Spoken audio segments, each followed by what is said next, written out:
ಕಾರ್ತಿಕ ಮಾಸದ ಕೊನೆಯ ಶನಿವಾರ ದಿನ ನಾನು ನಿನ್ನಲ್ಲಿ ಒಂದು ಅರಿಕೆ ಮಾಡಿಕೊಳ್ಳುವೆ ತಂದೆ.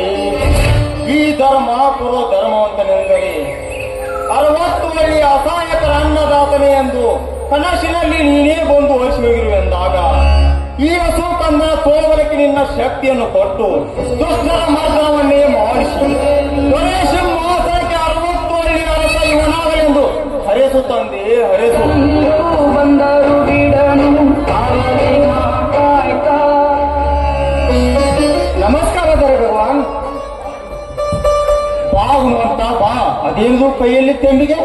ಸಣ್ಣದವರಿಗೆ ಕುಡಿಯಲಿಕ್ಕೆ ಹಾಲು ತಂದಿದ್ದೇನೆ ಅದರಲ್ಲಿ. ಹಾಲ ಇಲ್ಲದೆ ಹಾಲನ್ನೇ ಮರೆತು ಮಲಗಿರುವ ಈ ಕಂದನಿಗೆ ಇಂದಿನಿಂದ ನೀನೇ ಅಪ್ಪ ಇವನ ರಕ್ಷಕ. ತಂದೆ ಹೌದಪ್ಪ, ಸತಿಯ ಸಾವಿನ ಚಿಂತೆಯಲ್ಲಿ ಚಿತೆಯಾಗಿ ಹೋಗುತ್ತಿರುವ ಈ ನನ್ನ ಶರೀರ ಇನ್ನೆಷ್ಟರ ಮಟ್ಟಿಗೆ ಬದುಕುವುದು ನನಗೆ ತೋಚದಾಗಿದೆಯಪ್ಪ, ತೋಚದಾಗಿದೆ. 60 ಹಳ್ಳಿಗೆ ಅರಸರಾಗಿರುವ ನೀವೇ ಹೀಗೆ ಮಾತನಾಡಿದರೆ ನಮ್ಮ ಗತಿ ಏನು ತಂದೆ? ಮುಂದೆ ಈ ಕಣ್ಣರ ಗತಿ ಏನು? ಬೇಡ ತಂದೆ, ಈ ರೀತಿ ಮಾತನಾಡಬೇಡ. ಆಯ್ತಪ್ಪ, ನಿನ್ನಪ್ಪನನ್ನು ನನ್ನ ಹಿರಿಯ ಮಗ ಅಂತ ನಂಬಿದ್ದೇನೆ. ನನ್ನದೊಂದು ಮಾತು ನಡೆಸಿಕೊಡ್ತೀಯಾ? ಇದೇನು ತಂದೆ, ಇದೆಂತಹ ಮಾತು? ಅಡಿಗಡಿಗೂ ನಿನ್ನ ನುಡಿಯನ್ನು ಪಾಲಿಸಿ ನಿರ್ಧಾರದಿ ನಿನ್ನ ಪ್ರತಿ ಕೆಲಸ ಮಾಡುವ ಈ ಗುಣವಂತನಲ್ಲಿ 2 ಮಾತು ತಂದೆ. ಆಯ್ತಪ್ಪ, ನನಗಾದರೂ ಅಣ್ಣ ತಮ್ಮರೆಂದು ಯಾರಿದ್ದಾರೆ? ಈ ನನ್ನ 1000 ಎಕರೆ ಭೂಮಿ ಅಲ್ಲ ಇವನೊಬ್ಬನೇ ಮಗ. ಈ ಮಗನನ್ನು ನನ್ನ ಸ್ವಂತ ತಮ್ಮನೆಂದು ಜೋಪಾನ ಮಾಡಿ ಈ ಸರ್ವಾಸ್ತಿ ಎಲ್ಲ ಇವನಿಗಾಗಿ ರಕ್ಷಣೆ ಮಾಡ್ತೀಯಾ? ಮಾಡ್ತೀನಿ ತಂದೆ, ಮಾಡ್ತೀನಿ. ಅದಕ್ಕೆ ನಿಮ್ಮ ಆಶೀರ್ವಾದವೇ ಸಾಕ್ಷಿ. ಹಾಗಂತ ನನಗೆ 10 ಎಕರೆ ಭೂಮಿಯನ್ನು ಬಕ್ಷೀಸ್ ಮಾಡಿ ಬರೆದುಕೊಟ್ಟಿರುವೆ. ತೆಗೆದುಕೊಳ್ಳು ಈ ಕಾಗದ ಪತ್ರವನ್ನು. ಬೇಡ ಧನಿಕರೇ, ಬೇಡ. ಇದಕ್ಕೆ ನಾನು ಒಪ್ಪುವುದಿಲ್ಲ ಧನಿಕರೇ. ಅಲ್ಲಿ ಅನ್ನಬಾರದಪ್ಪ, ಇದು ನನ್ನ ಆಜ್ಞೆ ಇದೆ. ತೆಗೆದುಕೊಳ್ಳು ಈ ಕಾಗದ ಪತ್ರವನ್ನು. ಆಯ್ತು ಧನಿಕರೇ. ಹೋಗಲೇ ಚಕ್ಕಡಿ ಸಿದ್ಧಪಡಿಸು. ಆ ಮಾರುತೇಶ್ವರ ವಸ್ತ್ರಾರದ ಪೂಜೆಯನ್ನು ಮುಗಿಸಿಕೊಂಡು ಬರೋಣ. ಆಯ್ತು ಧನಿಕರೇ. ನಿನ್ನನ್ನು ನಂಬಿದ ಜನ ಬಡತನ ಕಂಡಿಲ್ಲ. ಹೇ ರಾಮದೂತನೇ, ವಾಯುಶಕ್ತಿ, ನಿನ್ನ ಶಕ್ತಿ ನನ್ನ ಮಗನ ಮೇಲೆ ವ್ಯಾಪಕವಾಗಲಿ ಎಂದು ಅವನಿಗೆ ಸತ್ಯವಂತನೆಂದು ಹೆಸರಿಡುವೆ ತಂದೆ, ಸತ್ಯವಂತನೆಂದು ಹೆಸರುವೆ.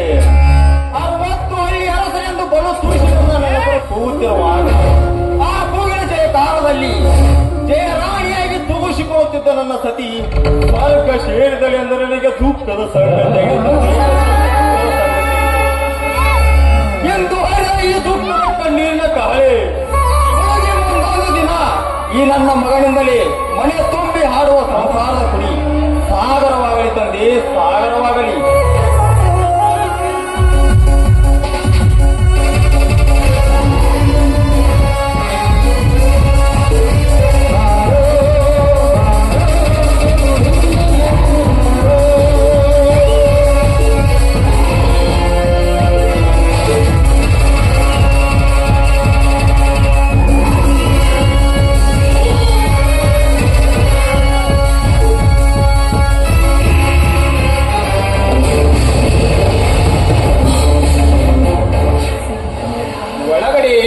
ಇದ್ದಾರೆ ಧರ್ಮಾಪುರದ ದೊರೆಗಳು.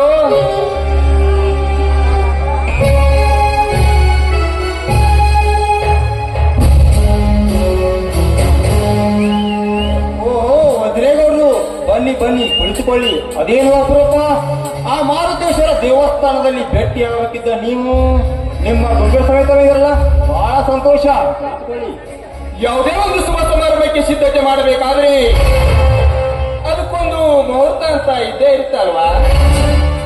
ತಿಪ್ಪ ಅಪ್ಪ, ನಾವು ಅವನ ಫಿಕ್ಸ್ ಮಾಡಕ್ ಬಂದೀವ್ರಿ.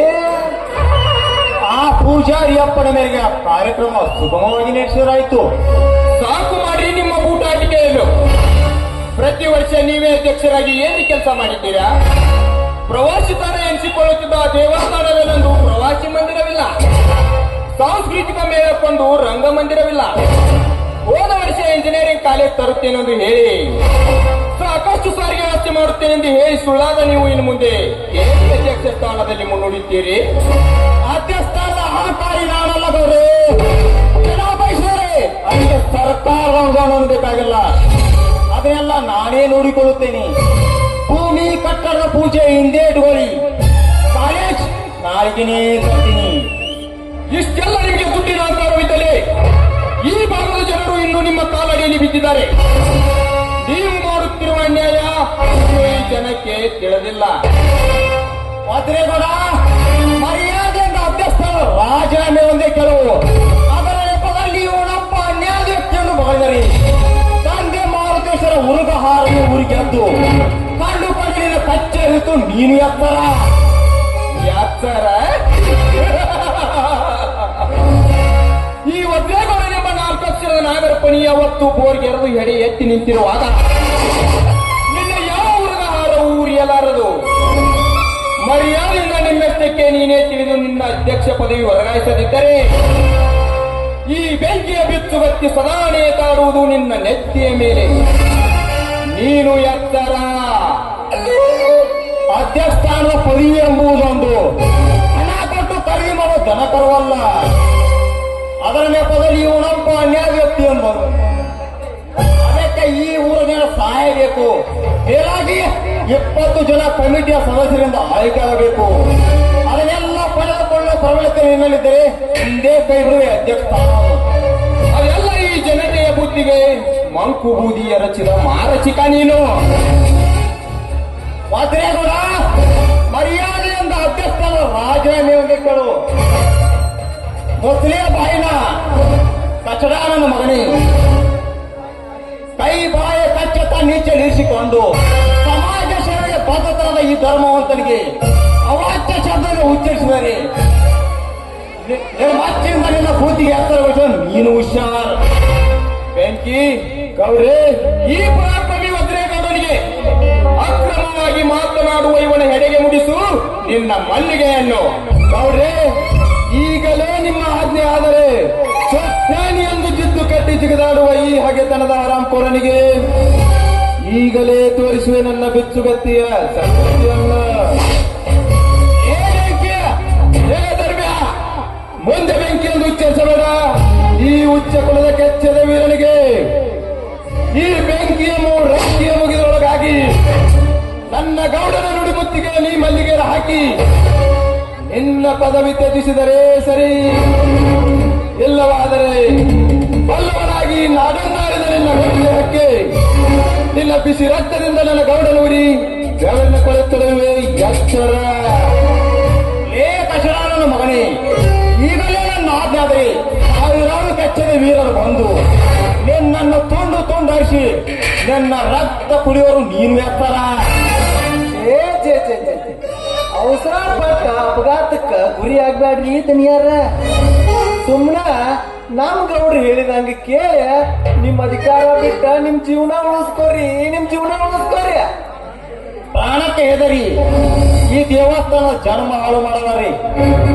ಏ ಧರ್ಮ, ನನ್ನ ಮೊದಲನೇ ಅಂಕಿಗೆ ಬಿಟ್ಟುಕೊಡು ನಿನ್ನ ಅಧಿಕಾರ. ಅದನ್ನು ಕಮಿಟಿ ಜನ ತೀರ್ಮಾನಿಸಲಿ. ನನ್ನ 2ನೇ ಅಂಕಿಗೆ ಕೊಡು ರಾಜೀನಾಮೆ. ನಿಮ್ಮ ಬಲಾತ್ಕಾರಕ್ಕೆ ಮಣಿದು ಈ ದೇವಸ್ಥಾನದ ಜನ್ಮ ಹಾಳು ಮಾಡಲಾರಿ. ನನ್ನ 3ನೇ ಅಂಕಿಗೆ ಬಿಡಲಾರೆಯಾ? ಪ್ರಾಣ ಹೋದರೂ ಈ ಪುಣ್ಯಕ್ಷೇತ್ರ ಬಿಟ್ಟುಕೊಳ್ಳಲು ಸಾಧ್ಯವಿಲ್ಲವೆಂದು ಗದ್ದರಿಸಿದ ಸಾವುಕಾರ ತಾಳು ಈ ಬೆಂಕಿ ಹಚ್ಚಿದೆಯಲ್ಲೋ.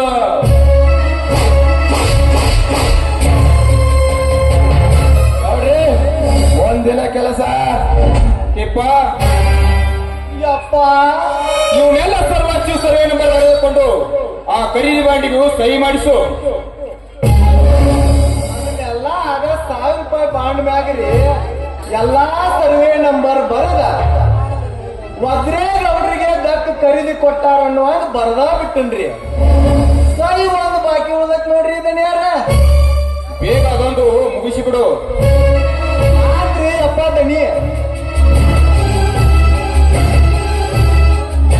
ಗೌಡ, ಇದೆಲ್ಲ ಮಾಡುತ್ತಿರುವುದರಿಂದ ಮೋಸತನ. ಇದು ಮೋಸತನ. ಅದು ನನ್ನ ಹುಟ್ಟು ಗುಣ. ಬೆಂಕಿ ಸಾಯಲು ಒತ್ತೋರ್ಜಿತ ಇವನಿಂದ ಎಲ್ಲಾ ಬಾಂಡಿಗೂ ಸಹಿ ಒತ್ತಿಸು. ಏ ಚಿಪ್ಪ ತಾಯಿಲಿ ಅಲ್ಲ ಬಾಂಡ್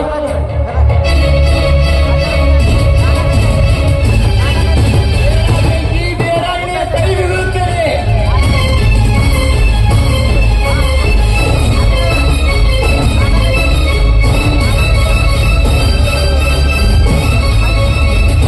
ಗೌರಿ ಎಲ್ಲ ಇಂಕಿನ ಮುಗಿತು, ಇಂಕನೂ ಮುಗಿತು.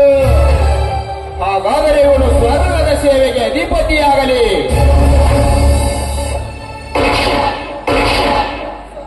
ಭಾಗ್ಯವಂತಿ ಗುಣವಂತ.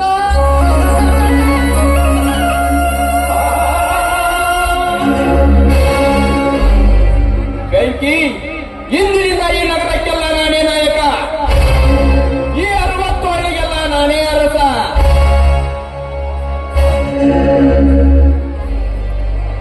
ಬೆಂಕಿ, ಬೆಂಕಿ, ಇದ್ಯಾವ ಕೂಸಿನ ಗುಡಿ? ಅದು ಈ ಧರ್ಮವಂತನ ವಂಶದ ಕುಡಿ. ಅದು ನಮ್ಮ ಮುಂದಿನ ಕಡುವರಿ. ಅದನ್ನು ಈಗಲೇ ಚ್ಯೂಟಿ ಹಾಕಿದರೆ ಸರಿ, ಇಲ್ಲವಾದರೆ ಮುಂದೊಂದು ದಿನ ನಮ್ಮೆಲ್ಲರ ಹೆಣದ ಮೇಲೆ ಇವನದೇ ಧರ್ಮದ ಬಾವುಟ ಹಾರುವುದು ಖಂಡಿತ.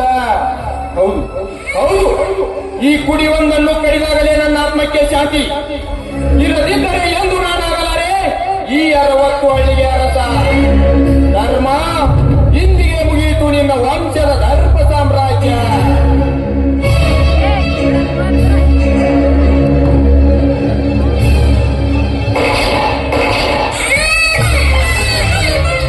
ಸಾಕ್ ಬಿಡ್ರಿ ಗೌಡ್ರ, ಸಾಕ್ ಬಿಡ್ರಿ.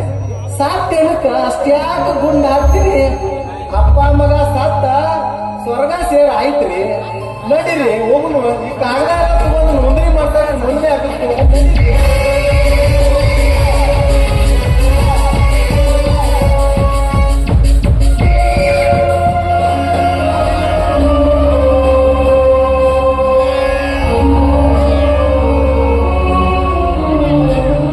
ಏನಿದೆಲ್ಲ ನಮ್ಮ ಧನಿಕರ ಮೇಲೆ ರಕ್ತ.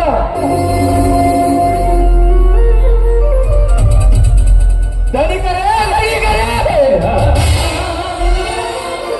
ಯಾವ ಮೇಲೆ ಸಾವಿಗೀಡಾದೆ ತಂದೆ? ಯಾವ ವಿಷಯಗಳಿಗೆ ನನ್ನನ್ನು ಹೊರಕಳಿಸಿದೆಯೋ ತಂದೆ? ಏನು ಮಾಡಲಿ, ನಾನೇನು ಮಾಡಲಿ? ತಾಯಿಯನ್ನು ಕಳೆದುಕೊಂಡ ತಪ್ಪಲಿ ಕೂಸು ಈಗ ತಂದೆಯನ್ನು ಕಳೆದುಕೊಂಡಿದೆ. ಇದೇನು ಹೊರಮ ಶಕ್ತಿಯ ಕೂಸಿನ ಕಾಲಿಗೆ ಗುಂಡಿನ ಏಟೆ?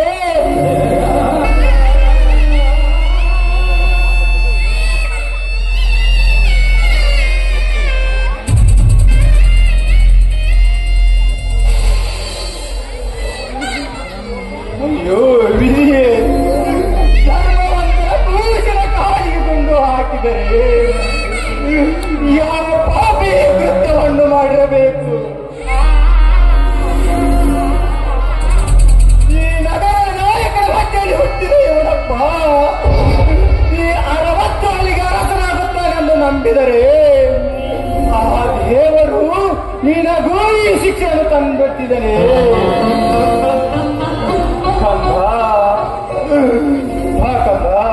ನಿನ್ನನ್ನು ಈಗಲೇ ಆಸ್ಪತ್ರೆಗೆ ಕರೆದುಕೊಂಡು ಹೋಗಿ ನಿನ್ನನ್ನು ಆರಾಮ ಮಾಡುತ್ತೇನೆ.